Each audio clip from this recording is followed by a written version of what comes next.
Hello, friends. Welcome back. Yes, it's time for another video. What am I going to tell you today? I have absolutely no idea. I believe that we're talking about an update on my work in progress.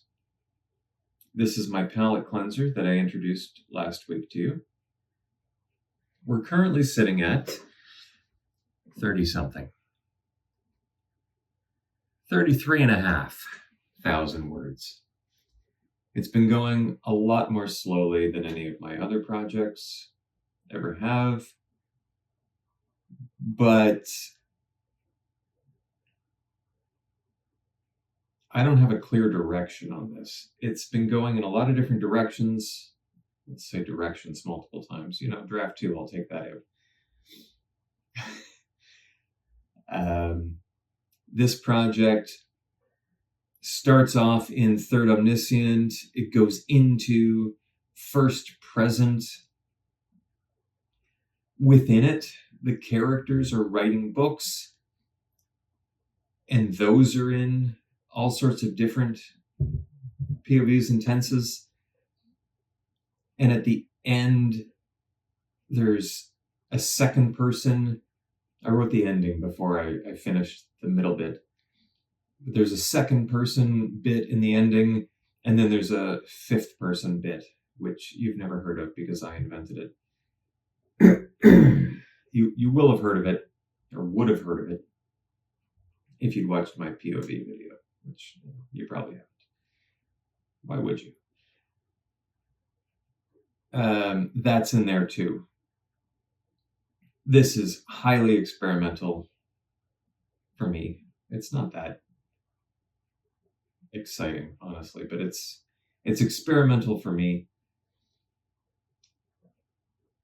Also, and I could go on about this, on and on and on. I introduced something new into it, which is it's sort of morphed into a sapphic love story. It's still a murder mystery, but there's a sapphic love story that's worked its way in there, and that's due to not adjustments because I was writing them on the fly, but what I found was my main character, FMC, needed to be making distinct choices in this middle chunk. She had to be presented with and then make choices. And one of the choices I needed her to make was, is it more important that she continues with what she had planned to do, or is it more important to pursue this new thing? The new thing being a new love interest. And the reason why it's female is because in one chapter of this, I wrote a bunch of people sharing snippets from what they had just written during a sprint. I'll get to what this whole stupid thing's about in a second. And one of the characters had written a kissing scene between two 14-year-old girls.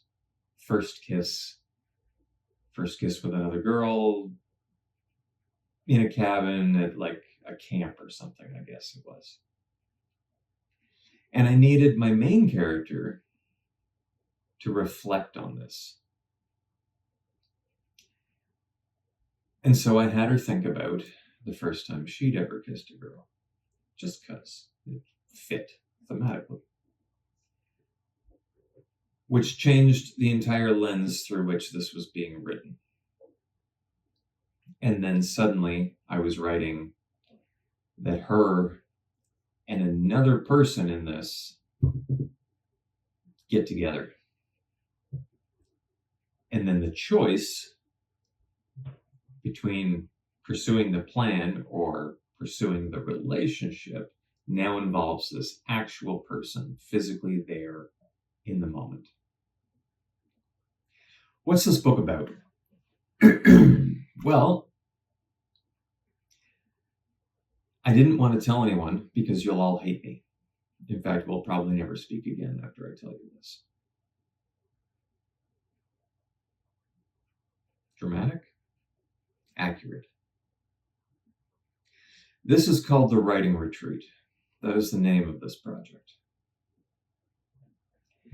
It's a bunch of girls who get together and go on a writing retreat. And bad things happen.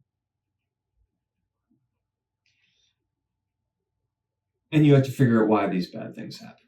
Okay, it sounds simple, right? Except these are 25-year-old girls. I don't know if you've noticed, but I'm not a girl, and I've never been a 25-year-old girl. And I really don't have any 25-year-old women in my life that I can ask. There's the Discord. I'm sure some of them are 25, but what, are they going to help me write my story?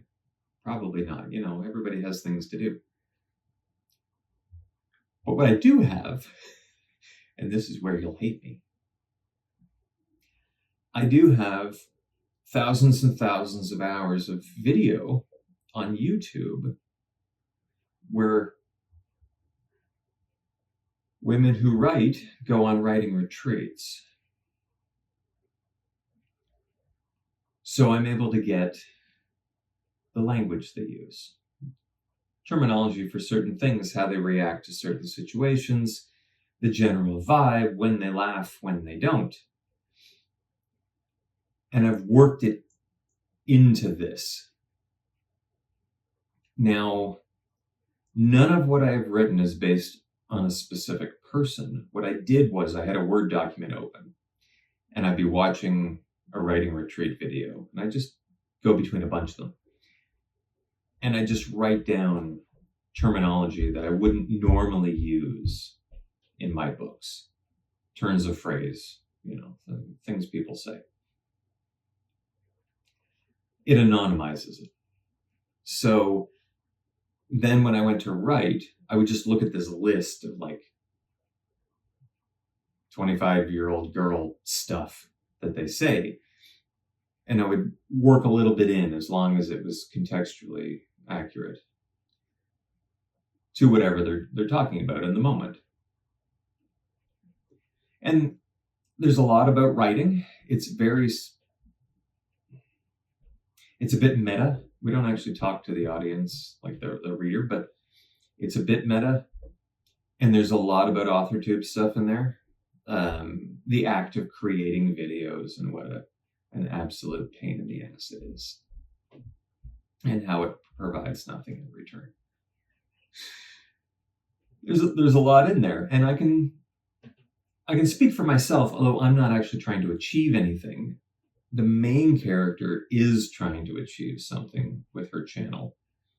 So she's a little more upset about a lack of results, let's say, than I am. But that's all in there.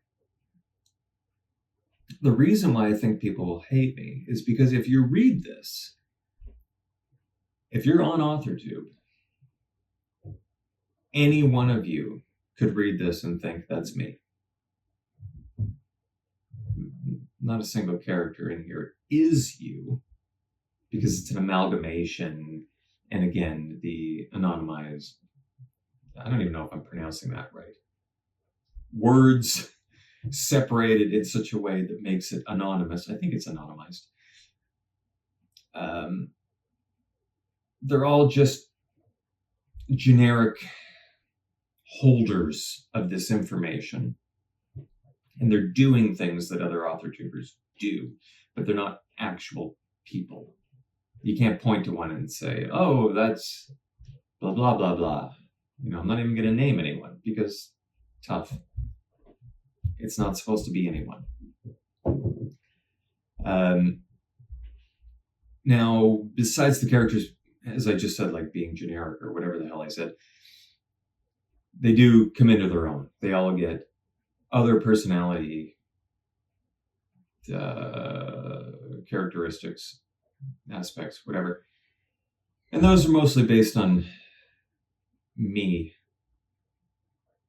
A lot of them, well, two of them anyway, one's a farm girl, one grows up in the country.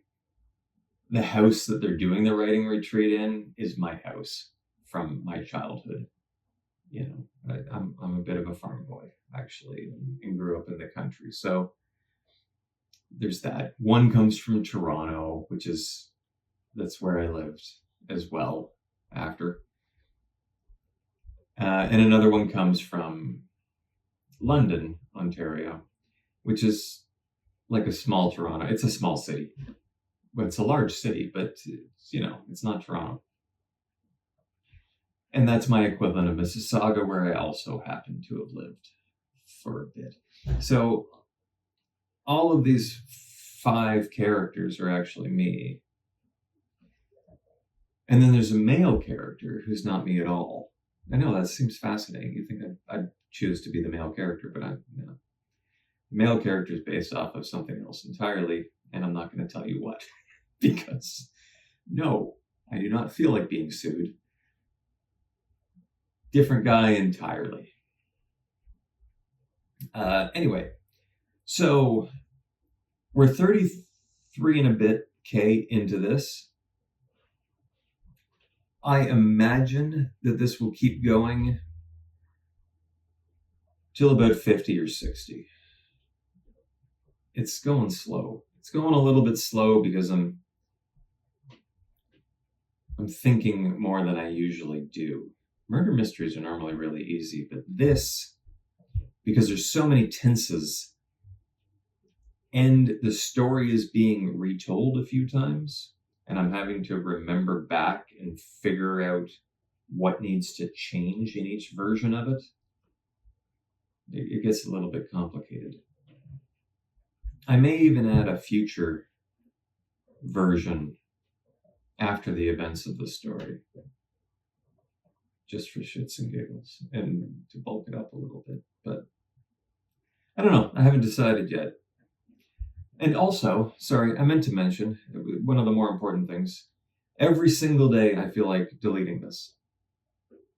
Every single day, multiple times a day sometimes. I feel like just wiping the whole thing out because it's absolute garbage. But is it? Yesterday hated it. Today it's actually coming along and I like it. Incorporating the people within the story's own writing in the story that thematically helps tell a little bit about the main story. Because what's happening around them is influencing what they are writing, which in turn influences the rest of the main story. It's all so referential. That's kind of neat. That's growing on me. Again, like 2 days ago, I would have deleted this, but now we'll see. Tomorrow, I might delete it. That's it. So this is the writing retreat.